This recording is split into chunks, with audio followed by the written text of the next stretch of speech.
शहर में एक अमीर शख्स रहा करता था जिसका नाम जब्बार था। और जब्बार की बीवी नादरा और जब्बार दोनों बहुत ही रहमदिल होते हैं।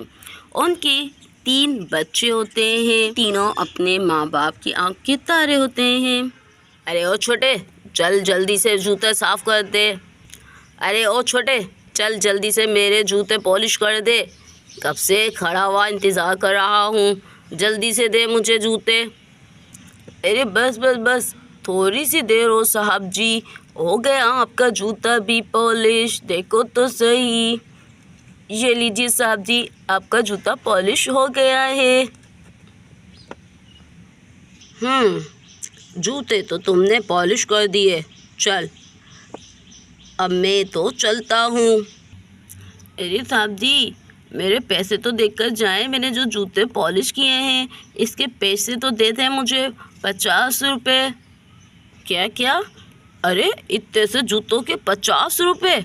अरे 50 रुपये की तो पूरी शू पॉलिश आ जाती है। तेरा दिमाग तो सही है, अभी 2 कान के नीचे बजाऊंगा ना, अभी तू यहाँ से भागता नजर आएगा। ये बड़ी बात नहीं है कि मैं तुझसे अपने जूते पॉलिश कराता हूँ। आया बड़ा, अगर यहाँ बैठना है ना तो मेरे जूते पॉलिश करके देने पड़ेंगे, वो भी फ्री में।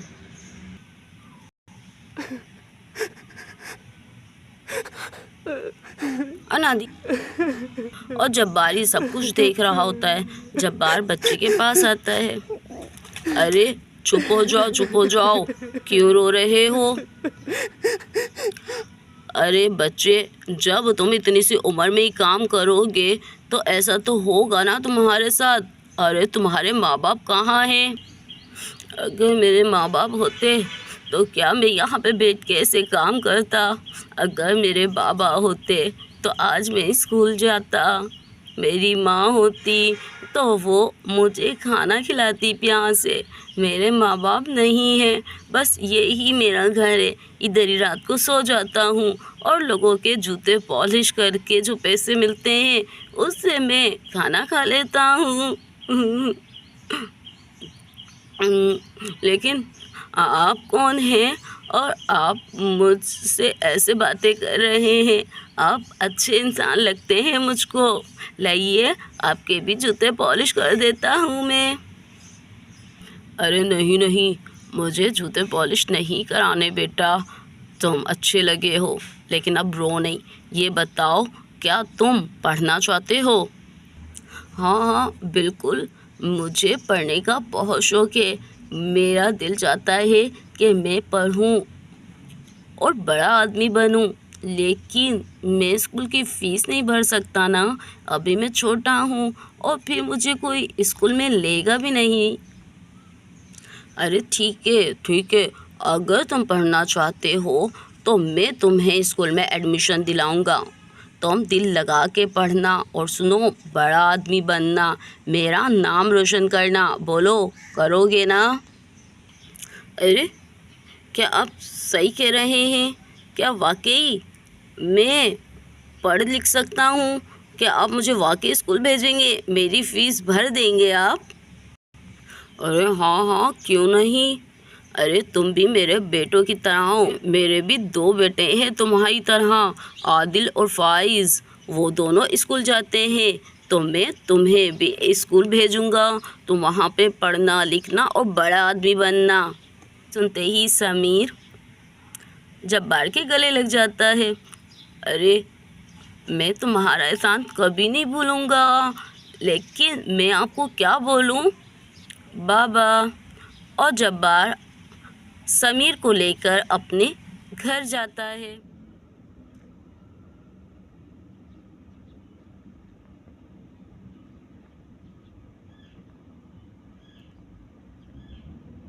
अरे देख कर करना। अरे मामा, कुछ नहीं होता। देखिए मैं कितनी अच्छी साइकिल चला रहा हूँ। हे, अब मेरी बारी है, अब मैं चलाऊँगा। अब मेरी बारी है, अब ये साइकिल मैं चलाऊँगा। अरे भैया, ये चीटिंग है, चीटिंग है। अब मैं चलाऊँगी, अब मेरी बारी है। अरे नीली, लड़कियां साइकिल नहीं चलाती हैं। तुम लड़की हो, तुम साइकिल नहीं चलाओगी। अरे वाह, क्यों नहीं चलाऊंगी? लड़की हूँ तो क्या हुआ, लड़कियाँ सारे काम कर लेती हैं, मैं साइकिल चलाऊंगी। और तभी घर में जब्बार दाखिल होता है। अरे नादरा, अरे नादरा, अरे नादरा, देखो मैं अपने साथ किसको लाया हूँ। अरे ये कौन है? कितना प्यारा बच्चा है। अरे किसका बच्चा है ये? नादरा, ये यतीम बच्चा है। ये सड़क पर जूते पॉलिश करता है, वहीं सोता है, तो मैं इसे अपने साथ ले आया कि चलो हमारी थोड़ी मोहब्बत और थोड़े पैसों से इस बच्चे की ज़िंदगी बन सकती है, इसीलिए मैं इसे यहाँ ले आया हूँ। जब्बार, ये तो आपने बहुत अच्छा किया जो आप इस बच्चे को यहाँ ले आए हैं। चलिए मैं इनसे अपने बच्चों की तरह रखूँगी। अरे इधर आओ, क्या नाम है तुम्हारा?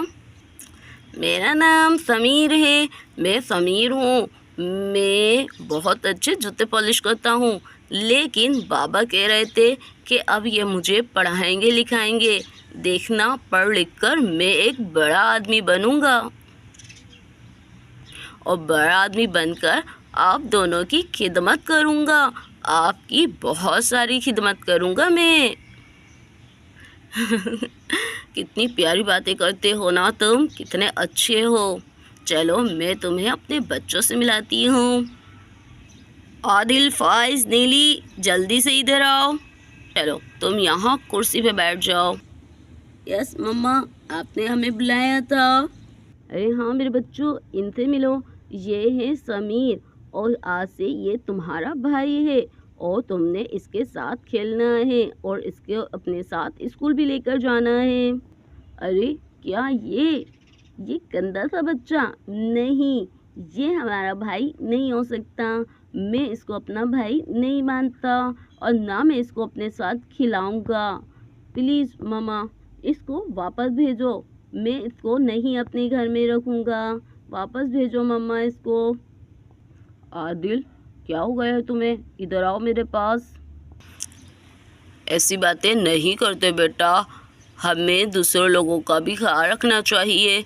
देखो, आपके पास तो मैं हूँ, तुम्हारी मम्मा है, लेकिन इस बच्चे के पास तो कोई नहीं है ना, तो ऐसे नहीं करते। और ये तुमने क्या हालत बना रखी है, कपड़े देखो कितने गंदे हो रहे हैं तुम्हारे, और मुंह भी नहीं धोया। जाओ, जाकर जल्दी से मुंह धो। जी बाबा। और आदिल वहाँ से बाहर आ जाता है। अरे फाइज भाई जल्दी करें ना, मुझे साइकिल पर घूमना है, जल्दी करें। और यहाँ पे तीनों बच्चे अपनी साइकिल को सही कर रहे होते हैं। अरे वाह, तुम लोग साइकिल सही कर रहे हो? अगर बोलो तो मैं साइकिल सही करूं? मैं बहुत अच्छी साइकिल सही कर, मुझे साइकिल बनानी आती है। आप बोलो तो मैं साइकिल मिनटों में सही कर देता हूँ। अरे ओ फकीर की औलाद, क्या मैंने तुझे बोला कि मेरी साइकिल सही कर, और तू हमारे घर में आया ही क्यों? निकल हमारे घर से, मुझे तेरी शक्ल नहीं पसंद है। आया ही बड़ा, मेरी माँ बाबा को अम्मी और बाबा बोलने वाला। निकलो यहाँ से, हमारे घर से, चलो चलो। और यहाँ पे आदिल समीर को धक्के देकर मारकर भगाने लगता है। अरे ये क्या हो रहा है? आदिल, ये कैसे बात कर रहे हो तुम समीर के साथ? आजो समीर बेटा, तुम मेरे साथ चलो। और नादरा समीर को अंदर ले जाती है और यहाँ पर तीनों बच्चे नाराज़ होकर बैठ जाते हैं और खाना पीना और खेलना छोड़ देते हैं। और शाम में जब जब्बार घर पर आता है, अरे क्या हुआ नादरा, ऐसे क्यों बैठी हो तुम? और जब्बार भी वहीं नादरा के पास बैठ जाता है। अरे नादरा, आज घर में इतना सन्नाटा क्यों है? बच्चे कहीं गए हुए हैं क्या? बिल्कुल सन्नाटा हो रहा है, वरना तो इतना शोर शराबा करके रखते हैं। और तुम भी उदास हो, खैरियत तो है? क्या हुआ है?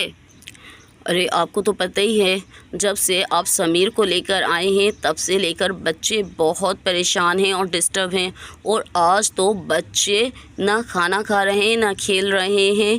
कहते हैं अगर घर में समीर रहेगा तो फिर हम ना खाना खाएंगे ना स्कूल जाएंगे, या तो वो घर में रहेगा या हम। समझ नहीं आ रही कि बच्चे ऐसा क्यों सोच रहे हैं। ये बात है। अरे इसको तो मैं भी देख रहा हूँ, खुद परेशान हूँ, लेकिन हम इतने छोटे बच्चे को घर से निकाल भी तो नहीं सकते ना। लेकिन खैर मेरे जहन में ख़्याल है, क्यों ना हम बच्चे को बोर्डिंग में डाल देते हैं और यूँ बोर्डिंग में वो अच्छी तरीके से पढ़ सकेगा और अच्छे से एडजस्ट हो जाएगा, वहीं पढ़ता रहेगा और हम उसे हर महीने खर्चा देते रहेंगे। कहो क्या कहती हो? अरे वाह जब्बार, आपने तो खुश कर दिया। मैं खुद भी नहीं चाहती कि वो बच्चा परेशान हो। कितना प्यारा, कितना क्यूट सा बच्चा है। चलो ठीक है, आप उसे कल सुबह ही बोर्डिंग में ले जाइएगा, ठीक है, और उसे वहीं पर छोड़ आइए। फिर हम उसे हर महीने खर्चा देते रहेंगे और कभी कभी उससे मिलने भी चले जाया करेंगे। चलो ठीक है, अब मैं जाकर ज़रा बच्चों से मिलकर आता हूँ। और जब्बार बच्चों के पास आता है। अरे देखो तो भला, मेरे बच्चे कितनी शांत और खामोशी से बैठे हैं। अरे क्या हुआ, अपने बाबा से बात नहीं करोगे? चलो ठीक है, बाबा से बात नहीं करो। बाबा तो जा रहे हैं पार्क में घूमने, तो कौन मेरे साथ पार्क में जाएगा? लेकिन बच्चे बिल्कुल खामोशी से बैठे होते हैं। अरे कोई पार्क भी नहीं जा रहा। अच्छा सुनो मेरी बात, तुम लोग चाहते हो ना कि समीर को मैं घर से निकाल दूं, तो ठीक है, मैं सुबह समीर को उसके घर छोड़ आऊँगा। अब तो ठीक है ना? ये और तीनों बच्चे अपने बाबा के पास आ जाते हैं। और जब्बार दूसरे दिन समी को बोर्डिंग में दाखिल करा देता है और बच्चे खुशी खुशी अपने घर में रहते हैं।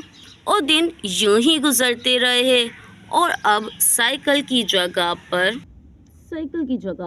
मोटर साइकिल आ जाती है और अब सारे बच्चे जवान हो जाते हैं। नीली की शादी हो जाती है और आदिल की बीवी घर पर आ जाती है। आदिल की शादी हो जाती है और ये परिवार बहुत हंसी खुशी अपनी ज़िंदगी गुजार रहा होता है।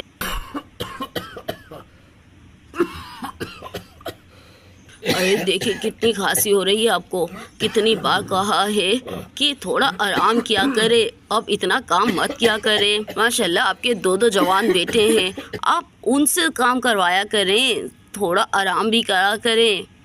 अरे माँ, मैंने तो कितनी बार बाबा को कहा है कि बाबा अब आप आराम करें, बस अब हम काम करेंगे, मैं और फाइज। क्यों फाइज, सही कह रहा हूँ ना मैं? बस बाबा, आज से आप घर पे आराम करेंगे, मैं और फाइज सारा ऑफिस का काम संभालेंगे, तमाम फैक्ट्रियों का काम अब मैं और फाइज देखेंगे। बस अब आपने आराम करना है और कुछ नहीं। आपके बच्चे हैं ना? अरे ठीक है बाबा, ठीक है, तुम लोग कल से ऑफिस में सारा काम संभाल लेना।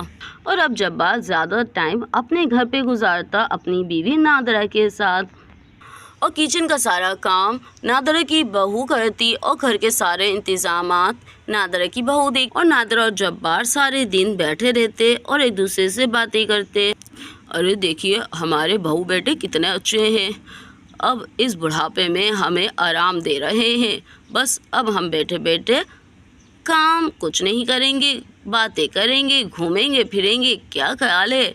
काफ़ी टाइम से आपने तो मुझे बाहर शॉपिंग भी नहीं कराई। पहले कहते थे बेगम टाइम नहीं है, अरे अब तो टाइम ही टाइम है। चलिए ना, हम सिनेमा देख कर आते हैं, बाहर घूमते हैं, जवानी की याद को ताज़ा कर लेते हैं। अरे ये भी तुमने सही कही है। हाँ, कह तो सही रही हो, पहले काम की वजह से फुर्सत ही नहीं मिलती थी। चलो सही है, हम कल चलेंगे, सिनेमा देखेंगे, शॉपिंग कराऊंगा तुम्हें और खूब मज़े से घूमेंगे। क्या ख्याल है? या नादरा और जब्बार कल की प्लानिंग कर रहे होते हैं और कमरे में दोनों भाई बेटे बातें कर रहे होते। और तभी आदिल की बीवी सुरैया भी अंदर आ जाती है। खाना बन गया है, कहो तो खाना ले आओ यहाँ पर, या बाहर बैठकर खाएंगे? अरे नहीं, अभी हम खाना नहीं खा रहे और खाना तो बाहर सबके साथ ही खाएंगे। वैसे एक बात बोलूँ आप लोगों को, दोनों भाइयों को, अगर बुरा ना लगे तो। अरे क्या बात है सुरैया, क्या कहना चाहती हो, खुलकर बोलो। मैं तो बस ये कहना चाहती हूँ कि देखो, सारे काम तो आप दोनों भाई करते हो, बाबा तो पूरे दिन घर के अंदर बैठे रहते हैं। दोनों को तमाम कामों के लिए बाबा से चेक साइन करवाने पड़ते हैं, फाइलों पे साइन बाबा से करवाने पड़ते हैं। अरे क्यों ना आप लोग ये तमाम फैक्ट्रियाँ अपने नाम करा लो, ताकि आपको बार बार बाबा से साइन ना करवाने पड़े। वैसे भी ये सब कुछ तो है तुम्हारा ही ना। सुरैया की बात सुनकर दोनों भाई एक दूसरे को देखते हैं। वैसे आदिल, भाभी बात तो सही कर रही हैं, हमें बाबा से बात करनी चाहिए और फैक्ट्रियों को अपने नाम करवा लेना चाहिए। फैक्ट्री भी और ये घर भी, ये सब कुछ आप लोगों के नाम पर होना चाहिए। और सुरैया ये कहकर बाहर किचन में चली जाती है। अरे चलो हम बाबा से बात करते हैं कि वो ये फैक्ट्रियाँ और ये घर हमारे नाम कर दे। और दोनों भाई अपने बाप के पास आ जाते हैं और दोनों अपने बाप से कहते हैं कि ये फैक्ट्री और ये मकान आप हमारे नाम कर दीजिए, ताकि हम अच्छे तरीके से अपने हिसाब से इस फैक्ट्री को तरक्की दे सके और हम इस कारोबार को आगे बढ़ा सकें। अरे ये क्या कह रहे हो तुम दोनों, मैं जीते जी ये सब कुछ तुम्हारे नाम कर दूं? अरे क्या फ़र्क पड़ता है, आपने कल भी तो इन्हीं के नाम करना है, और वैसे भी हमारे मरने के बाद ये सब कुछ तो इन्हीं का हो जाना है। तो सही है, कर देते हैं, क्या फ़र्क पड़ता है। वैसे भी अब फैक्ट्री तो इन्हीं को चलानी है, सब कुछ इन्हीं को करना है, तो आप इनके नाम कर दें। क्यों बिला वजह का मूड ख़राब करना और दिल ख़राब करना। और यहाँ पर नादरा अपने शोहर को समझा देती है, ठीक है, अगर तुम कहती हो तो ठीक है, मैं इनके नाम कर देता हूँ। और यूँ तमाम फैक्ट्री और घर इन दोनों के नाम। दूसरे दिन नादरा अपने बेटे के कमरे में जाती है। आदिल, अरे ओ आदिल। अरे हाँ अम्मा कहिए, खैरियत तो है, कैसे आना हुआ सुबह सुबह? अरे आदिल, तू तो जानता है तेरे बाप की तबीयत सही नहीं है, पूरी पूरी रात खांसते रहते हैं, बहुत परेशान हो गई हूँ मैं। मुझे थोड़े पैसे दे, मैं डॉक्टर के पास जाकर चेकअप करा कर आऊँ तेरे बाप से। अरे तेरे बाप का चेकअप करा कर लाऊं, पता तो चले आखिर क्या मसला हो रहा है। मेरे ख्याल से डॉक्टर एक्सरे और ब्लड रिपोर्ट लिख कर देगा, तुझे तो पता है वो कितनी महंगी होती है। तो मुझे 8-10 हज़ार रुपये दे, मैं स्पेशलिस्ट के पास तेरे बाप को लेकर जाती हूँ। अरे अम्मा 8-10 हज़ार की क्या ज़रूरत है? अरे आप सरकारी हॉस्पिटल में जाइए, वहाँ पर फ्री में इलाज हो जाता है। आप ऐसा कीजिए, बाबा को हॉस्पिटल में दाखिल करा दीजिए, ऐसा ना हो टीबी हो और सबको ही लग जाए। आपको तो पता ही है ये बीमारी सबको लग जाती है, और जैसे बाबा को खांसी हो रही है ना, तो मुझे तो लग रहा है बाबा को टीबी है। आप ऐसा करें, सरकारी हॉस्पिटल में ले जाएं, वहाँ पर अच्छा इलाज हो जाता है। अब ये क्या स्पेशलिस्ट को आप दिखाएं, 8-10 हज़ार रुपये ज़ाया करें, और पैसे कोई दरख्तों पे थोड़ी ना लग रहे हैं। कितनी मेहनत करते हैं आदिल, जब जाकर ये पैसे कमाते हैं। अरे सही कह रही हो बहू, सही कह रही हो। काश कि जब आदिल और फ़ाइज़ बीमार होते तो मैं इनको भी सरकारी हॉस्पिटल में ले जाती, इनको भी मैं स्पेशलिस्ट को ना दिखाती, तो आज ये दिन शायद हम नहीं देख रहे होते। अरे बेटा, ये जो पैसे, ये जो फैक्ट्रियां हैं ना, ये इन्हीं के बाप की लगाई हुई हैं, इनकी खुद की मेहनत नहीं है। इन्होंने किया ही क्या है। आज जितनी अय्याशी तुम लोग कर रहे हो ना, ये सारा तुम्हारे बाप की मेहनत है। और आज तुम्हारे बाप बीमार है तो तुम कहते हो उसे सरकारी अस्पताल में जमा करा दूं। अरे शर्म नहीं आती तुम लोगों को? क्या तुम वो दिन भूल गए कि कैसे मेहनत करके ये सब कुछ कमाया है तुम्हारे बाप ने?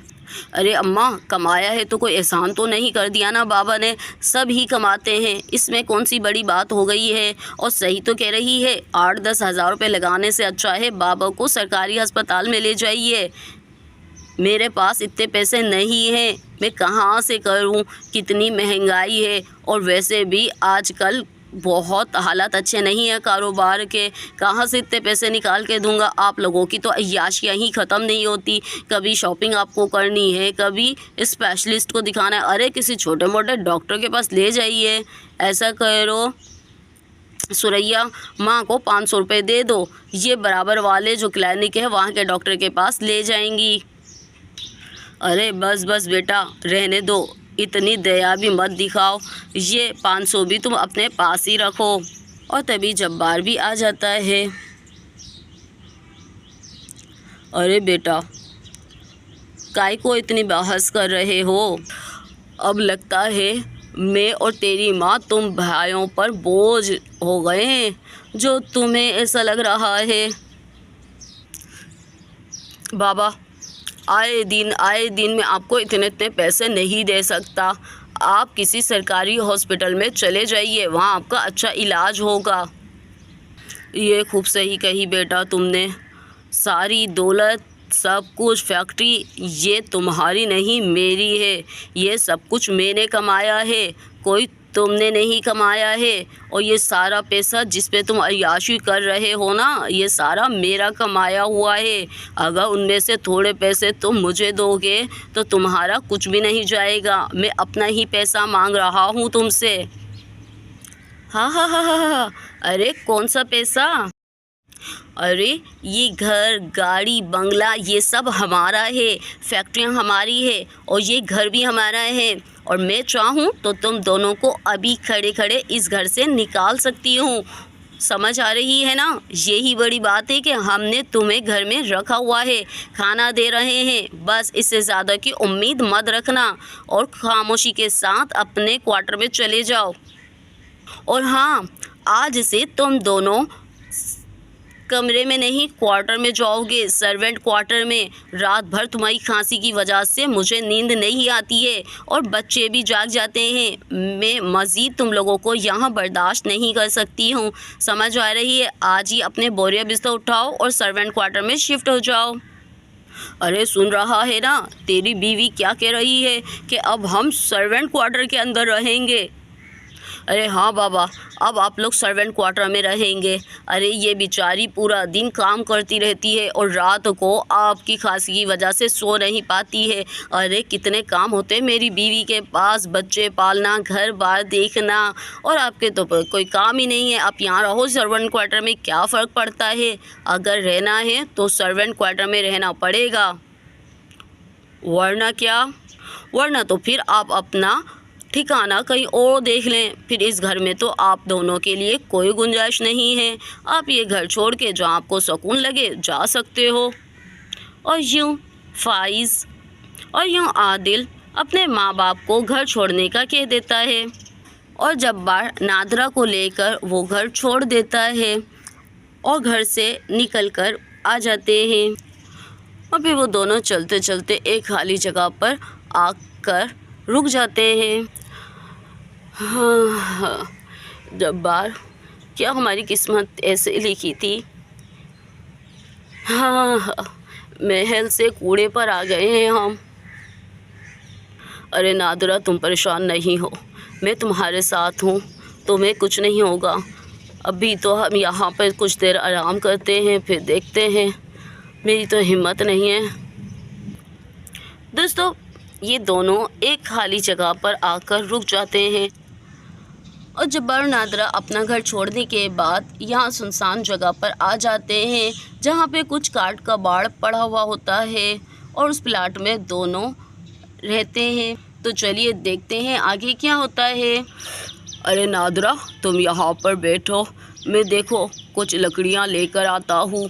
यहाँ पे उठने बैठने की कुछ जगह बना लेते हैं, छोटा सा कुछ चूल्हा वगैरह मिल जाए तो मैं लेकर आता हूँ, ठीक है? अब हम यहीं रहेंगे। और जब्बार यहाँ से बाहर निकलता है तो देखता है कुछ लकड़ियाँ और कुछ झूले की चीज़ें पड़ी होती हैं। अरे यहाँ पे ये लकड़ियाँ नज़र आ रही हैं, चलो मैं इनको ले जाता हूँ। अरे देखो, मैं ये लेकर आ गया हूँ, चलो हम इसको बिछाते हैं, इस पर हम सो सकते हैं। और उस वीराने में जब्बार और नादरा मट्टी से कुछ चीज़ें बना लेती हैं और फिर वहीं पर रहना शुरू कर। एक दिन बहुत ज़ोरों से तूफ़ान आ जाता है और बहुत तेज़ी से बारिश बरसती है। देखिए तो सही कितनी तेज़ बिजली गरज रही है और बारिश भी कितनी तेज़ हो रही है। अब हम कहाँ जाएंगे? हमारे पास तो सर्च पाने को कोई जगह नहीं है। अरे परेशान नहीं हो, ये बारिश भी रुक जाएगी। जब्बार, मुझे सर्दी लग रही है। जब्बार, मुझे बहुत तेज़ी से सर्दी लग रही है। अब ये बारिश मुझसे बर्दाश्त नहीं हो रही है। अरे तुम्हें कुछ नहीं होगा, कुछ नहीं होगा। देखना नादरा, आंखें खोलो, तुम्हें कुछ नहीं होगा। और दोनों पूरी रात बारिश में भीगते रहते हैं और तूफान बहुत तेज़ी से बरस रहा होता है और उनका पूरा घर भीग जाता है और बारिश रुक नहीं रही होती है और यूं ही दोनों पूरी रात गुजार देते हैं। अब मैं क्या करूं नादरा? मेरे पास तो इतने पैसे भी नहीं है कि मैं तुम्हें अस्पताल ले जाऊं। नादरा, मेरा साथ मत छोड़ना, मत छोड़ना। खुदा बेहतर करेगा, तुम्हारा बुखार उतर जाएगा। और यहाँ पर जब्बार नादरा के पास बैठा हुआ होता है और नादरा को बहुत तेज़ बुखार हो जाता है रात भीगने की वजह से। ओहो, क्या हो गया है इसको? ये चल क्यों नहीं रही है? अरे बाबा चल जा। और तभी वहाँ पे एक गाड़ी आके रुकती है जो कि ख़राब हो जाती है। चलो उतर कर देखता हूँ क्या मसला है इसमें, चालू क्यों नहीं हो रही है। अरे चालू हो जा, चालू हो जा। अरे तो चालू नहीं हो रही, चालू हो जा। ओहो, हीट कर रही है, पानी नहीं है, पानी ढूंढना पड़ेगा। चलो करीब ही देखता हूँ। अरे सामने मुझे घर नज़र आ रहा है। चलो आगे घर में जाकर मालूम करता हूँ पानी है क्या। और समीर अंदर जाता है। अरे बाबा सुनिए, क्या पानी मिल जाएगा मुझे यहाँ पर? और जैसे ही समीर बाबा को देखता है, अरे बाबा आप, माँ, बाबा और इस हाल में, अरे बाबा कैसे हैं आप? और समीर दौड़कर बाबा के गले लग जाता है। अरे बाबा, मैंने आपको कहाँ कहाँ नहीं ढूंढा, मैं आपके घर भी गया था, उन्होंने कहा कि आप दोनों तो मर चुके हो। अरे बाबा, मुझे छोड़कर आप कैसे चले गए? मैं कितना रोया आपको याद करके। और यहाँ पर बाबा भी रोने लग जाते हैं। अरे माँ को क्या हुआ है? अरे माँ को तो बाबा बहुत तेज़ बुखार है, चलिए मेरे साथ, हम इन्हें हॉस्पिटल लेकर चलते हैं। और समीर बाबा को और माँ को अपने साथ लेकर, अरे सानिया जल्दी आओ, देखो तो सही मेरे साथ कौन आया है। अरे माँ बाबा अंदर आ जाइए। अरे सानिया, ये है मेरे माँ बाबा जिनका मैंने तुम्हें बताया था, लेकिन माँ की तबीयत सही नहीं है। और सानिया भी जल्दी से अपनी जगह से खड़ी हो जाती है और वहाँ पर जल्दी से अपनी माँ को लेटा देती है और सानिया अपनी जगह पर माँ और बाबा को बिठा देती है। अरे बहुत ज़्यादा खुशी हो रही है माँ बाबा आपको देखकर, ऐसा लग रहा है कि अब हमारा घर मुकम्मल हो गया है। माँ और बाप के बगैर भी कोई घर होता है। Thank you so much Sameer, मुझे माँ बाप देने के लिए। माँ आप लेट जाइए, आपकी तबीयत सही नहीं है, मैं आपको डॉक्टर के पास लेकर जाती हूँ, आपका मुकम्मल चेकअप कराती हूँ। समीर, क्यों ना हम स्पेशलिस्ट को दिखा देते हैं, माँ और बाबा दोनों को ही हम स्पेशलिस्ट के पास ले चलते हैं। चलिए माँ बाबा, हम आपको स्पेशलिस्ट के पास ले चलते हैं और फिर वहाँ पर अच्छा सा आपका इलाज हो जाएगा। और ये सुनने के बाद जब्बार और नादरा दोनों की आंखों में आंसू आ जाते हैं कि ये इनकी सगी औलाद नहीं है, लेकिन इन्होंने इस जब्बार को वो वक्त याद आ जाता है जब छोटे से बच्चे की मदद की होती है और आज वो बच्चा इन्हें कितना मान और सम्मान दे रहा होता है, जबकि इनकी सगी औलाद ने ही इनको घर से निकाल दिया होता है। ये जब्बार और नादरा समीर और सानिया के साथ हंसी खुशी इनके घर में रहने लग जाते हैं। आदिल, मैं आपको बता रही हूँ, इस वेडिंग एनिवर्सरी पे मुझे डायमंड का नेकलेस ही चाहिए। यह गोल्ड पहन के मैं बोर हो गई हूँ, अब तो मुझे डायमंड का नेकलेस ही चाहिए। अरे क्यों नहीं मेरी जान, जो तुम मांगोगी सब हाजिर है। अरे ये सब कुछ तुम्हारा ही तो है, मैंने कभी कुछ मना किया है क्या? चलो मैं तुम्हें नेकलेस के साथ साथ इयररिंग्स भी डायमंड के गिफ्ट करूँगा, बस खुश। और तभी वहाँ पर फाइज आता है घबराए हुआ। भाई भाई बात सुनो, हम तबाह हो गए, बर्बाद हो गए भाई, हम तबाह बर्बाद हो गए। ये कहने के बाद फाइज फूट फूट कर रोने लग जाता है। अरे क्या हुआ है, क्यों औरतों की तरह रोना शुरू कर दिया है? बताओ तो सही, अरे बताओ तो सही, क्या औरतों की तरह रोना शुरू कर दिया है? माजरा क्या है, क्यों रो रहे हो? क्या तबाह बर्बाद हो गए, क्या हुआ है? देखो मुझे घबराहट हो रही है, जल्दी बोलो फाइज। भाई हमारी फैक्ट्री में आग लग गई है, हमारी पूरी फैक्ट्री जलकर खाकस्तार हो गई है भाई, हम बर्बाद हो गए। हमारी पूरी दोनों फैक्ट्रियों में आग लग गई है और दोनों फैक्ट्रियां जल गई हैं। दोनों फैक्ट्रियों के अंदर जितने भी कागजात थे, जितना भी माल था, जितनी भी पेमेंट पड़ी थी, सब जल गई है। कुछ नहीं बचा भाई, कुछ नहीं बचा, हम बर्बाद हो गए, लुट गए, तबाह बर्बाद हो गए भाई। अरे क्या कह रहे हो, क्या कह रहे हो फाइज? ऐसा कैसे हो सकता है? ऐसा मत बोलो फाइज। ओ मेरे खुदाया, अगर ऐसा हो गया फाइज, हम तो रोड पर आ जाएंगे। हमने जो पैसे इन्वेस्टर्स के लिए हैं वो पैसों का क्या करेंगे? वो पैसे हम कहाँ से लौटाएंगे? वो तो हमसे तकाजा करेंगे। और यूँ फाइज और आदिल की फैक्ट्री को आग लग जाती है और सब कुछ जलकर तबाह बर्बाद हो जाता है। और जो पैसे इन्होंने उधार लिए थे वो पैसे भी इनको देने होते हैं। और फिर कर्जदार इनके घर पर आने लग जाते हैं। देखो आदिल, मैं कुछ नहीं जानता, मुझे मेरे सारे पैसे लौटा दो। अगर तुमने एक हफ्ते के अंदर अंदर पैसे नहीं दिए तो फिर मैं गबन के केस में तुम्हें अंदर करा दूंगा और तुम्हारी ये तमाम प्रॉपर्टी भी जब्त हो जाएगी। मुझे कुछ नहीं पता, मुझे सिर्फ एक हफ्ते का टाइम देकर जा रहा हूँ, मुझे एक हफ्ते के अंदर अंदर अपने पैसे चाहिए। और ये कहकर वह इन्वेस्टर चला जाता है। अरे भाई क्यों ना हम इस कोठी को बेच देते हैं, 3-4 करोड़ की तो हमारी ये कोठी बिक ही जाएगी। और ये कोठी बेचने के बाद फिर हमें थोड़े बहुत पैसे बच जाएंगे तो हम छोटा मोटा कारोबार करके कोई मकान किराए पे ले लेंगे, कम से कम हम रोड पर तो नहीं आएंगे। अरे तुम सही कह रहे हो, ऐसा करते हैं वकील को बुलाता हूँ। अरे हाँ तुम ठीक कहते हो, मैं ऐसा करता हूँ, इस कोठी के कागजात वकील को भेज देता हूँ। और आदिल अपनी कोठी के कागजात वकील को भेज देता है। और दूसरे दिन वकील घर पर आता है। मैंने कागजात चेक किए हैं लेकिन आपकी ये कोठी फ़रोख्त नहीं हो सकती क्योंकि उसमें अभी कागजात मुकम्मल नहीं हैं। 2 पेपर पे साइन होने बाकी हैं जब्बार सर के।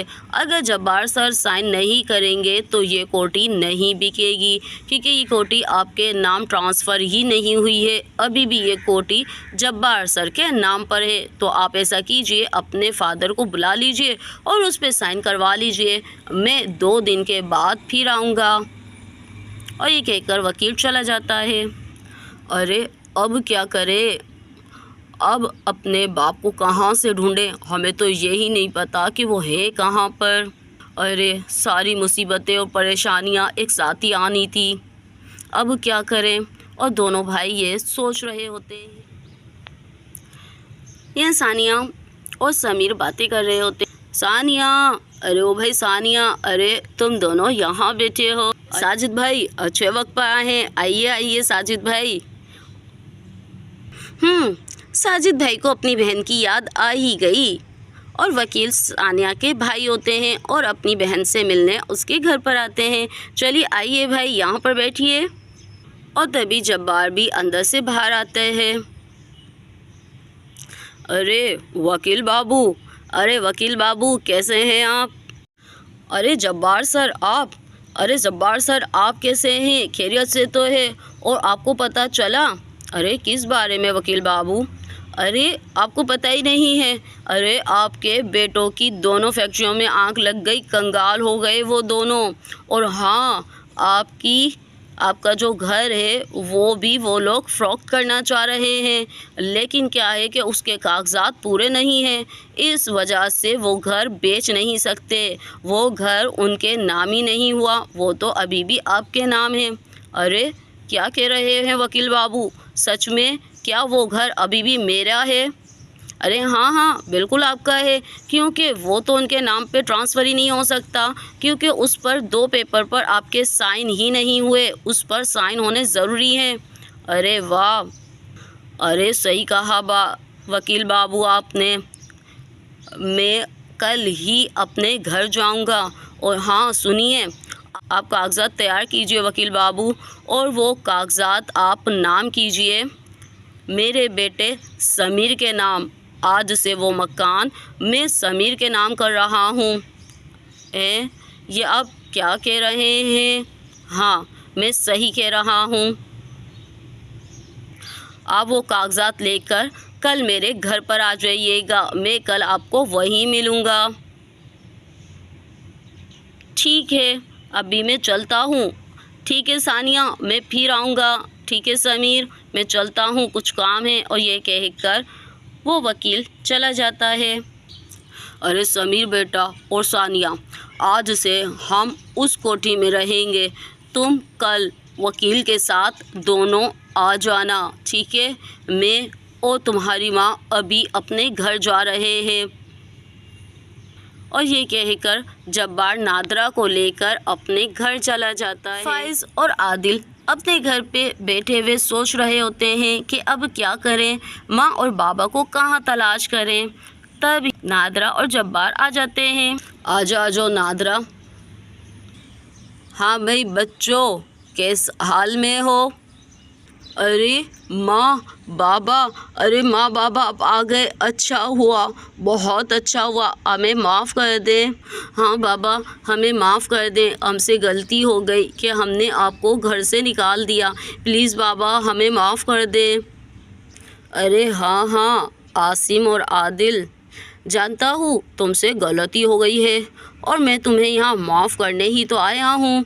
मैंने सोचा कि चलो अपने बच्चों को माफ़ कर देना चाहिए। गलतियाँ तो हर औलाद से ही होती है, क्यों, सही कहा ना? अरे बाबा आप बहुत महान हैं, बहुत महान हैं। अब आप यहीं रहिए हमारे पास, हमारे साथ। अब हम आपको कहीं नहीं जाने देंगे। अरे फ़िक्र क्यों करते हो मेरे बच्चों, अब मैं कहीं जाने वाला हूँ भी नहीं। अब मुझे कहाँ जाना है भला, अब तो मैं यहीं रहूँगा, तुम परेशान मत हो। और तभी वकील भी आ जाता है। अरे लो, वकील बाबू भी आ गए। चलिए वकील बाबू, आपने कागज़ात तैयार कर लिए हैं ना? जी, मैंने कागज़ात तो तैयार कर लिए हैं, लेकिन कागज़ात वो तैयार किए हैं जो मुझे जब्बार सर ने बोले हैं। जी सर, मैंने आपके बताए हुए तरीके पर कागज़ात तैयार कर लिए हैं। बाबा के बताए हुए क्या मतलब? कल सर से मेरी मुलाकात हुई थी तो सर ने मुझे इस कोठी को अपने बेटे के नाम करने के लिए कहा था, इसलिए मैंने वो कागज़ात तैयार कर लिए हैं। अरे क्या बाबा ने मेरे नाम ये कोठी की है? अरे नहीं नहीं, मैं बड़ा हूँ तो बाबा ने मेरे नाम ये कोठी की होगी। बताएं वकील बाबू, बाबा ने मेरे नाम की है ना, मैं बड़ा हूँ तो मेरा हक ज़्यादा है। ना बाबा ने आपके नाम की है ना आपके नाम की है, तो फिर? और इतने में समीर भी आ जाता है। और बाबा ने ये कोठी मेरे नाम की है, मैं हूँ समीर। याद आया आपको? बचपन में तो आप लोग मुझे पसंद करते ही नहीं थे, यकीनन अब भी आप मुझसे नफ़रत ही करोगे, लेकिन मुझे अब कोई फ़र्क नहीं पड़ता। क्या ये कोठी बाबा ने इसके नाम कर दी है? नहीं, ऐसा नहीं हो सकता। माँ समझाओ ना, बाबा क्या कर रहे हैं? अरे माँ, अपनी औलाद को छोड़कर बाबा गैरों को दे रहे हैं। अरे बस करो तुम दोनों। कौन माँ? मैं? जिसे तुमने घर से निकाल दिया। अरे पैसे मांगे तो कहा कि नहीं है, इलाज का कहा तो सरकारी अस्पताल में चले जाओ। अरे डूब मरो, तुम्हारी जैसी औलाद होने से तो ना औलाद होना ही अच्छा था। अरे समीर को देखो, हमारी औलाद ना होते हुए भी उसने हमें अपने घर में कैसे रखा, महंगे से महंगे डॉक्टर के पास इलाज कराया। अरे बेशर्मो, तुम्हें तो इतनी भी शर्म नहीं थी कि बूढ़े माँ बाप को निकालते हुए ये भी ना सोचा कि वो कहाँ जाएंगे, कैसे खाएंगे। बीमार बाप को तुमने निकाल दिया और अब कहते हो निकल जाओ यहाँ से, कोई भी हक नहीं है अब इस घर पे तुम्हारा, और ना हम तुम्हारे माँ बाप हैं। आज से तुम्हारा कोई ताल्लुक़ नहीं है। अरे जो औलाद अपने माँ बाप को नहीं रख सकती है तो फिर उस औलाद का भी उन माँ बाप पर कोई हक नहीं। माँ और यूँ समीर और आदिल को उनके किए की सज़ा मिल जाती है। आदिल की बीवी पहले ही आदिल को छोड़कर चली जाती है क्योंकि आदिल कंगाल हो जाता है और फैक्ट्री उनकी तबाह बर्बाद हो जाती है और घर से उसके माँ बाप उसे निकाल देते हैं। तो दोस्तों देखा आपने कि जो माँ बाप के साथ ऐसा करता है तो खुदा भी उनके साथ खुश नहीं होता और वो इसी तरह से रुस्वा हो जाते हैं। तो दोस्तों कैसी लगी आपको हमारी आज की कहानी? पसंद आए तो सब्सक्राइब ज़रूर कीजिएगा। और हाँ दोस्तों, अगर आपके माँ बाप ज़िंदा हैं तो अपने माँ बाप की खिदमत कीजिए, क्योंकि माँ बाप की खिदमत में ही दोनों जहाँ का सुख शांति है और घर माँ बाप की बदौलत ही जन्नत बनता है। कहानी पसंद आई हो तो हमें सब्सक्राइब ज़रूर कीजिएगा और हाँ दोस्तों के साथ शेयर ज़रूर कीजिएगा। तो मिलते हैं इसी तरह की दूसरी नेक्स्ट कहानी में।